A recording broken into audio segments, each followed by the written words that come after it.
Jadi karena saya nggak nyiapkan materi, saya buka aja buku. Buku Evolusi Amfibia.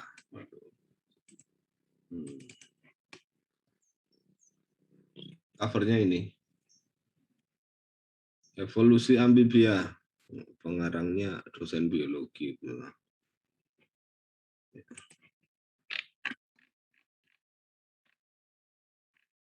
Ini terbit tahun lalu. Kita lihat langsung ke gambar-gambarnya. Kalau ngapalin amfibia kayaknya nggak mungkin.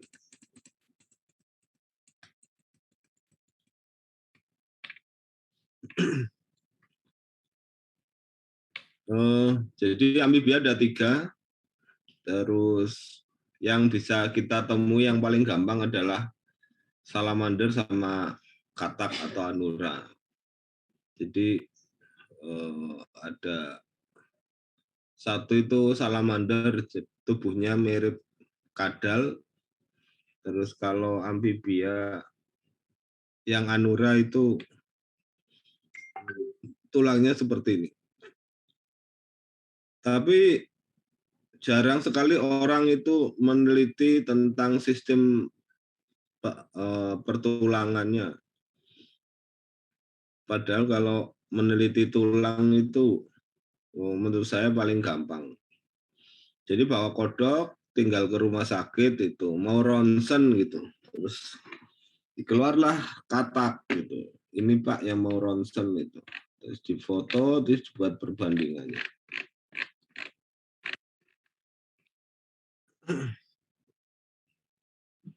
Jadi bedanya aksolot itu masuk salamander atau gymnophiona. Sedangkan yang amfibia anura diwakili oleh Xenopus. Xenopus itu katak dari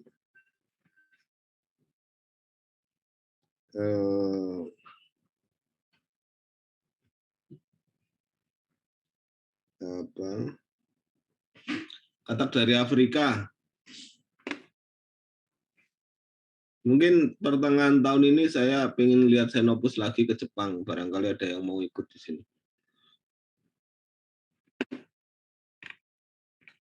Jadi perbedaannya ada di beberapa pertulangan. Kalau di premaksila ada bedanya antara aksolot dan Xenopus. Sistem pertulangannya berbeda. Jadi kalau belah itu mirip aksolot. Kalau yang jadi satu itu biasanya punya katak Xenopus. Pola lokomosi pada amfibi juga berbeda. Sesilian tidak mempunyai ekstremitas, jadi dia bergerak seperti ular meliuk-liuk. Sedangkan secara historis pembentukan ekstremitas itu terdiri dari biasanya radius, ulna, dan humerus. Sedangkan tulang evolusi distalnya kira-kira digambarkan seperti ini. Jadi tulang utamanya berwarna biru, terus jari-jarinya berwarna kuning, dan jari utamanya berwarna magenta. Sedangkan pada tetrapod itu preaksialnya ikut mereduksi.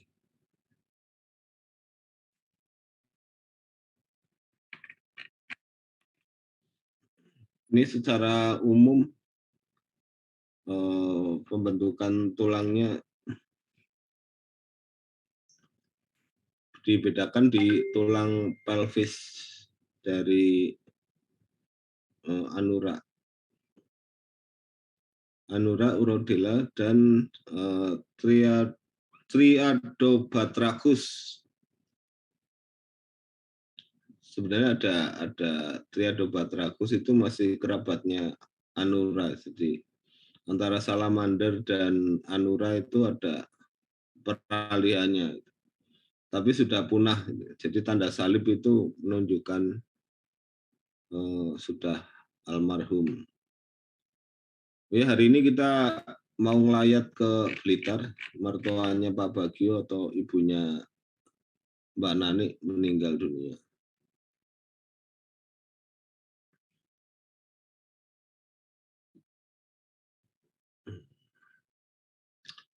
Pada Cecilian itu dibagi menjadi 3 kelompok. Ichthyopide sama Caeciliidae. Kira-kira bentuknya seperti ini. Jadi ototnya secara anatomi dan fisiologis itu berbeda. Ini juga bisa menjadi tanda taksonomi, terus berkaitan dengan evolusi terkait dengan adaptasi terhadap lingkungan. Caeciliidae itu mengembangkan otot yang belakang ini lebih kuat karena dia terkait dengan burrowing, terus harus menembus tanah. Yang paling bagus adalah punya Scolecomorphidae. Sedangkan kalau yang Rhinatrematidae ini menurut saya ini lebih banyak aktivitasnya di atas tanah, bukan fossorial. Kalau Ichthyopide dan Caecilian dan Scolecomorphidae ini banyak yang fossorial atau di bawah tanah.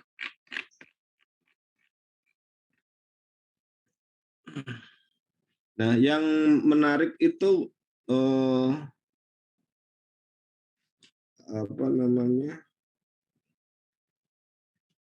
mereka bisa meregenerasi terus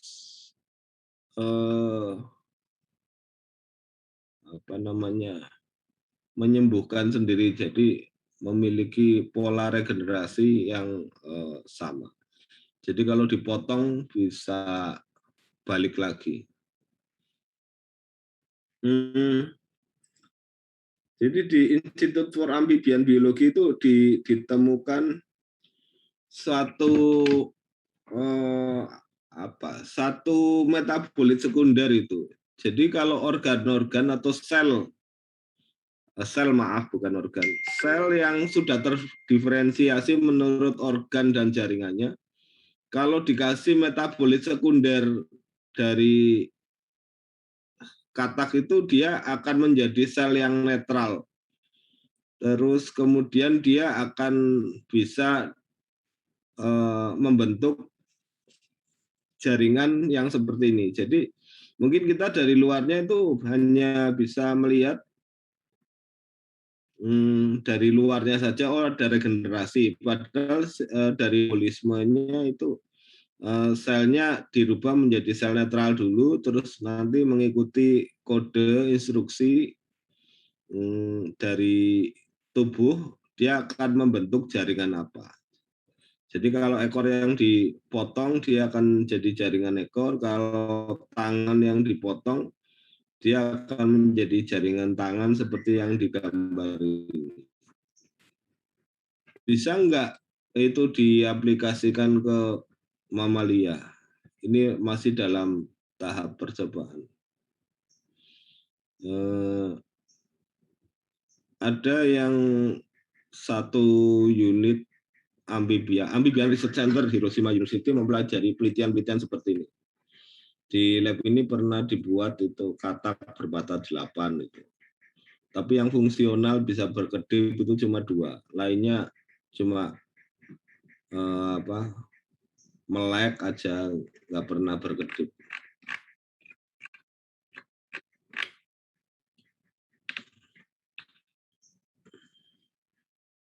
Kontrol hormonal pada metamorfosis katak itu sangat menarik. Jadi tiap fase itu mempunyai mekanisme fisiologis sendiri. Yang jelas itu bisa berubah dari insang ke paru-paru. Biasanya di fase pemendekan ekor ini.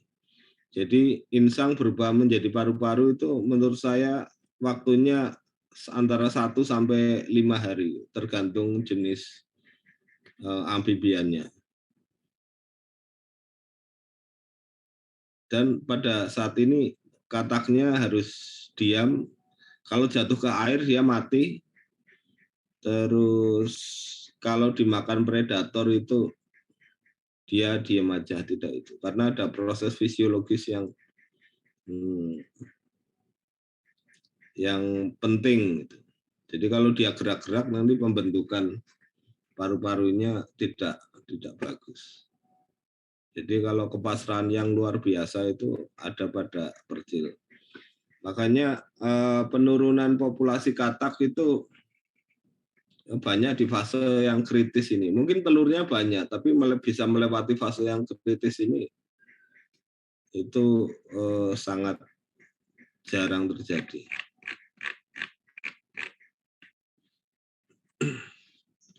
Jadi dari histori fosil yang pernah ditemukan itu ada skenario konvergen homoplastik dari amfibi modern dan kerabat yang telah punah. Jadi yang tanda salib-salib ini sudah almarhum. Yang tersisa tinggal sesilian, katak, dan salamander. Jadi sebenarnya kerabatnya banyak. Sekarang yang hampir punah itu adalah sesilian, karena sangat jarang sekali itu dan populasinya kecil.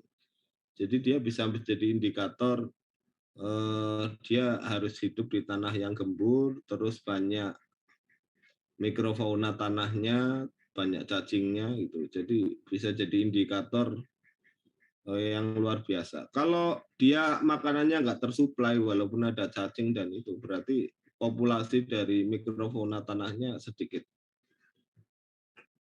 Terus yang berikutnya adalah salamander. Salamander itu sangat jarang ada di daerah tropis. Dia sangat sensitif terhadap perubahan lingkungan. Dia bisa menjadi indikator global warming. Sedangkan katak ini relatif lebih tahan.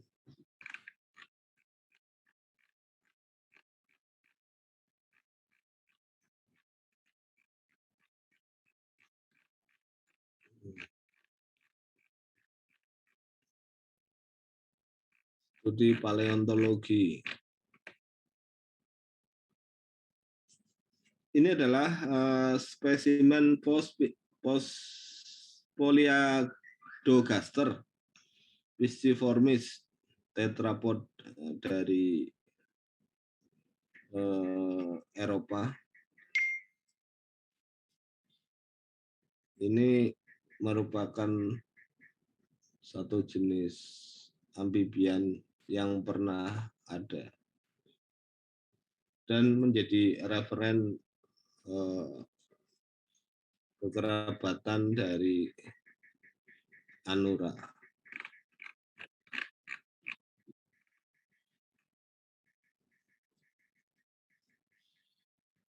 Dalam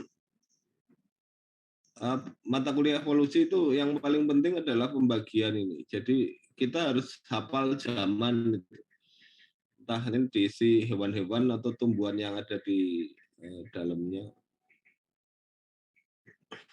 Nah, kalau tumbuhan beberapa itu masih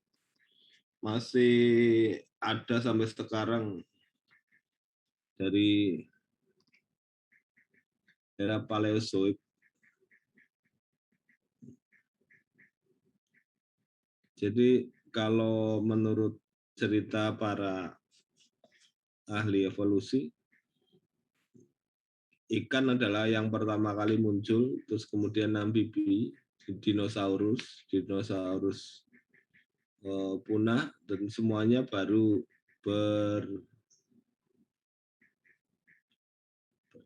berradiasi, radiat. Jadi menyebar menjadi bentuk-bentuk adaptasi dan bentuknya bermacam-macam. Jadi yang paling diingat itu awal mula kehidupan itu, jadi hitungannya mundur ya ini, mengacu ke tahun Masehi. Jadi 4.600 sampai 5.700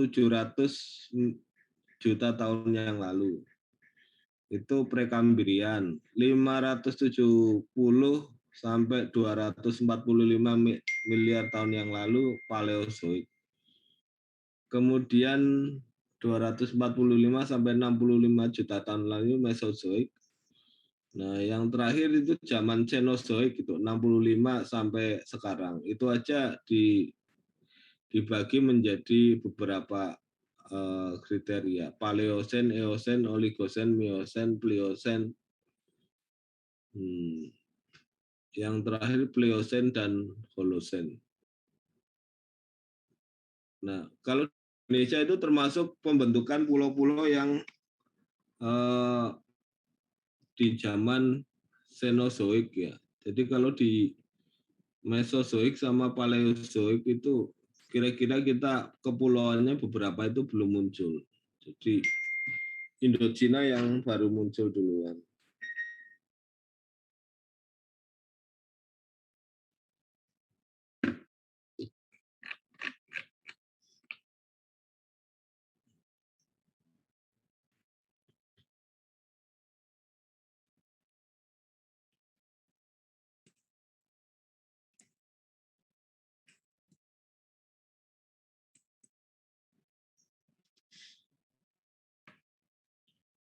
Terus kemudian mutasi itu terjadi pada antar generasi. Jadi mulai dari common ancestor, terus terbagi menjadi dua, satu tetap, dua yang di atas itu berevolusi. Terus lainnya berevolusi. Jadi misalnya ada common ancestor tinggal di dataran biasa atau biasanya dataran rendah, karena dataran rendah punya luasan yang lebih. Terus kemudian ada katak yang tidak tahan panas. Dia tidak bisa langsung pindah ke negara subtropis. Jadi dia memilih wilayah yang lebih tinggi, suhunya lebih dingin. Terus kemudian berkembang. Jadi karena ada isolasi reproduksi, maka mereka menjadi spesies yang berbeda. Ketika nggak bisa kawin silang, berarti mereka terpisah menjadi spesies yang berbeda. Dan itu awal mulanya spesiasi. Dan genetik mitokondrialnya ikut berubah. Jadi biasanya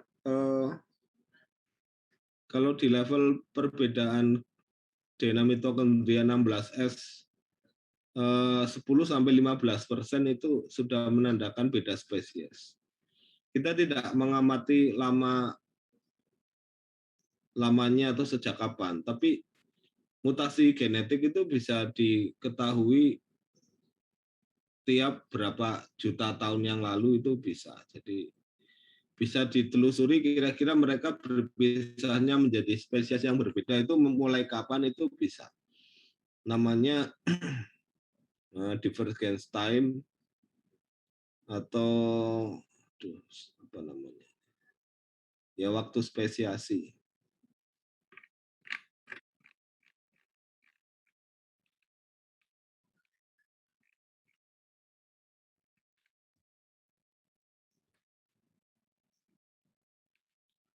Lapisan tanah itu juga bisa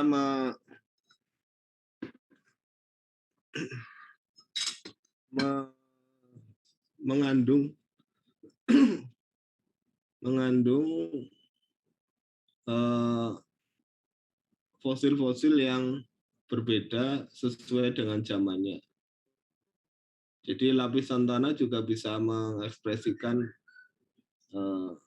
kapan itu waktu kehidupan di masa-masa sebelumnya. Dan ini lebih bisa lagi kalau kita dudukan antara fosil yang ditemukan dan ilmu geologi. Jadi misalnya di sekitar tempat kita aja itu lapisan tanah dengan lapisan batuan itu bisa menjadi informasi. Misalnya beberapa waktu yang lalu Gunung Semeru meletus itu. Itu menumpahkan sekian ton lahar. Jadi ada sawah, ada kebun itu yang tertutup itu. Suatu saat mereka akan menjadi fosil itu. Terus apa namanya? Nanti lapisan tanah itu akan naik gitu. Kalau kita mempelajari struktur ini berarti bisa dipelajari carbon datingnya. Oh, fosil ini misalnya terjadi karena letusan Gunung Semeru yang meletus dan mengubur pada tahun 2021. Jadi misalnya begitu.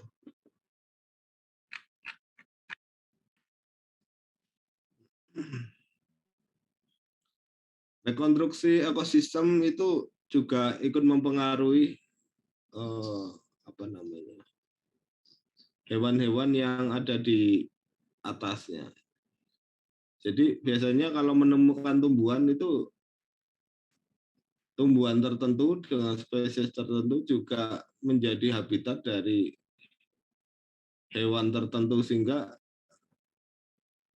kalau nemu fosil tumbuhan tertentu biasanya juga dapat hewan tertentu juga.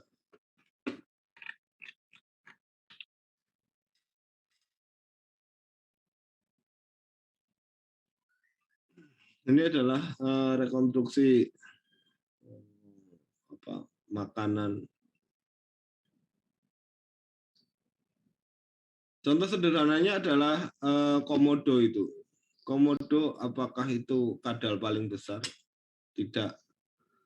Karena dari Australia dulu juga pernah ada kadal yang lebih besar lagi. Kemudian mereka punah. Kenapa punah? Karena kalau ukurannya terlalu besar, dia nggak dapat makan itu dia tidak bisa melanjutkan hidup.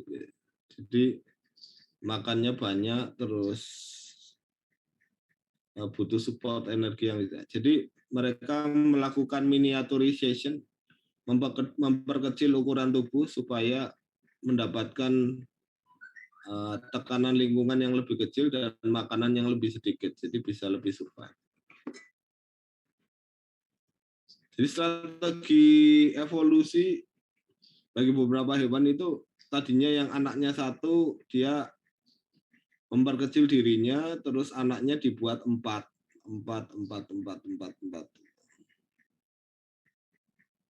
Jadi ukuran lebih kecil lebih survive.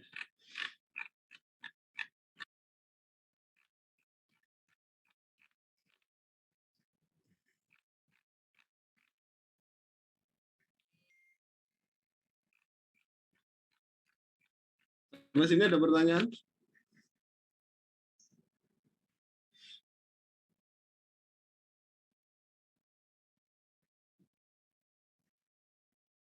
Ini Crassiogrinus scoticus tetrapod aquatic dari awal karbon.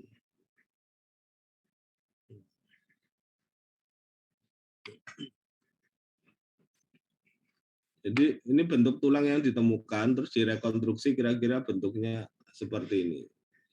Jadi direkonstruksi antara tulang dan jadi ilmu evolusi itu 50% fakta, 50% itu karangan atau rekonstruksi atau buah pemikirannya dari para ahli evolusi.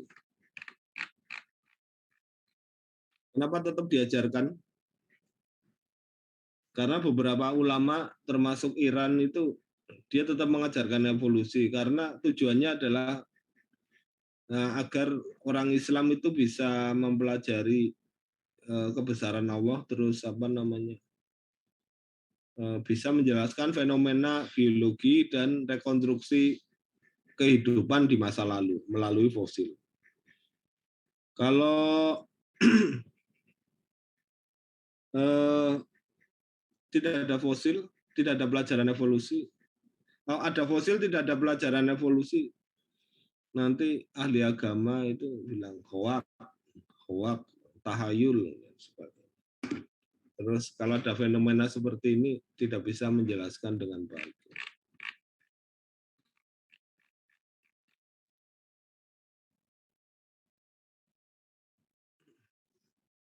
Jadi di masa lalu sangat banyak hewan-hewan yang bentuknya berbeda dengan bentuk sekarang. Jadi bentuk yang ada sekarang merupakan bentuk adaptasi terbaik, terus memerlukan lokomosi dan membutuhkan energi yang lebih sedikit atau lebih efisien dibandingkan dengan bentuk yang masa lalu. Seandainya manusia itu bergerak dengan merangkak itu butuh energi yang lebih besar dibandingkan dengan berjalan kaki, berjalan bipedal. Jadi kita misalnya berjalan 1 kilometer dengan merangkak 1 kilometer itu pasti akan lebih capek yang merangkak. Jadi berbahagialah kita itu berubah dari kehidupan arboreal menuju jalan bipedal. Direkonstruksikan zaman dulu kita lebih banyak arboreal ketika hutan itu masih rapat itu. Masih rapat jadi bergerak dari atas pohon ke pohon. Ketika terjadi penggundulan hutan, hutannya nggak ada, banyak tanah lapang, itu manusia baru belajar jalan bipedal.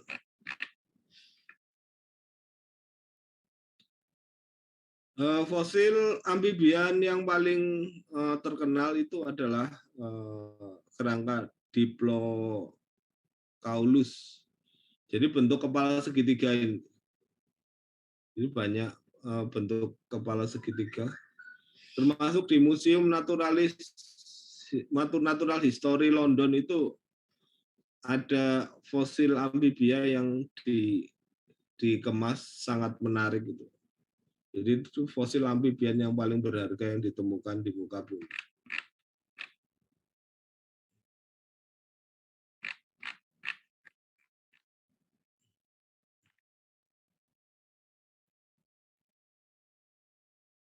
Rekonstruksi dari Archaeosauridae dari Jerman. Bentuknya kira kayak buaya tapi dia adalah amfibia ya. Jadi bentuk amfibia atau anura yang sekarang itu bentuk predator yang paling manis ya, tidak menakutkan. Ya mungkin bagi sebagian orang cuma sedikit menjijikkan aja.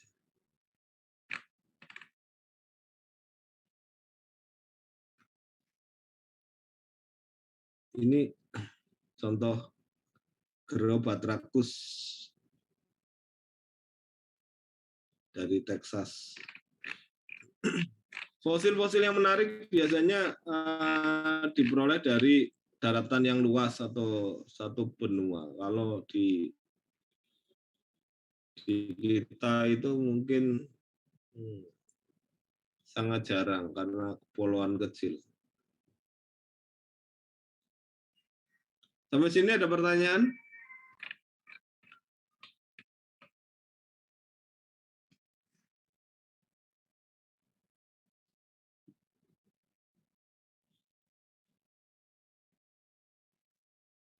Ada pertanyaan?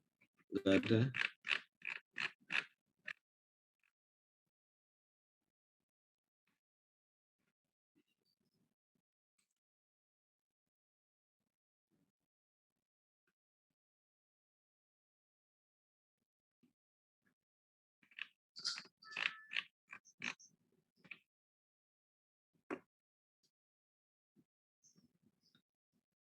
Jadi kesimpulan dari kuliah kita hari ini ada banyak fosil-fosil amfibia di masa lalu dengan bentuk dan jenis yang lebih banyak.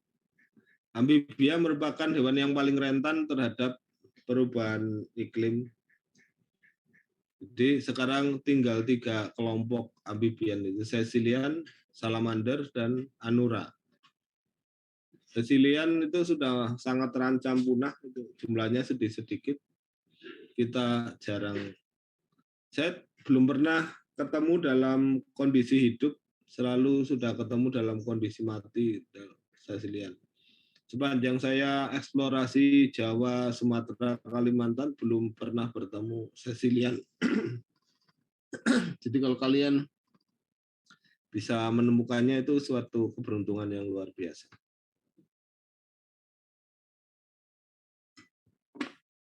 Bisa jadi baper nggak Pak nemu Caecilian? Oh sangat bisa. Jadi bisa ditemukan di situ, nanti faktor abiotiknya bisa diukur, terus bisa dilihat faktor biotiknya. Di situ ada organisme apa aja, mulai dari mikrofauna tanah, terus invertebrata yang ada di situ, itu dilihat, nanti bisa dilihat struktur piramida makanannya. Itu bisa jadi paper ekologi.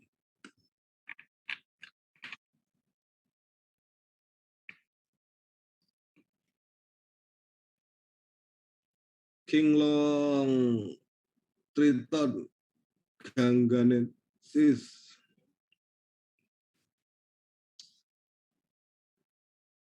Ini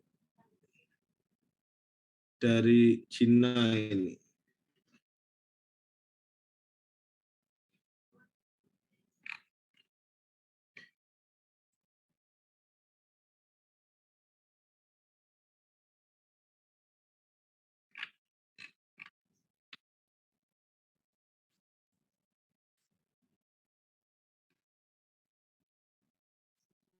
Ini fosil Notobatrachus, itu jadi fosil hewan yang paling primitif tapi sudah masuk ke yang modern.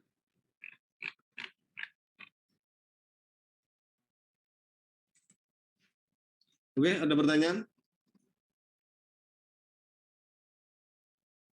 Tidak ada.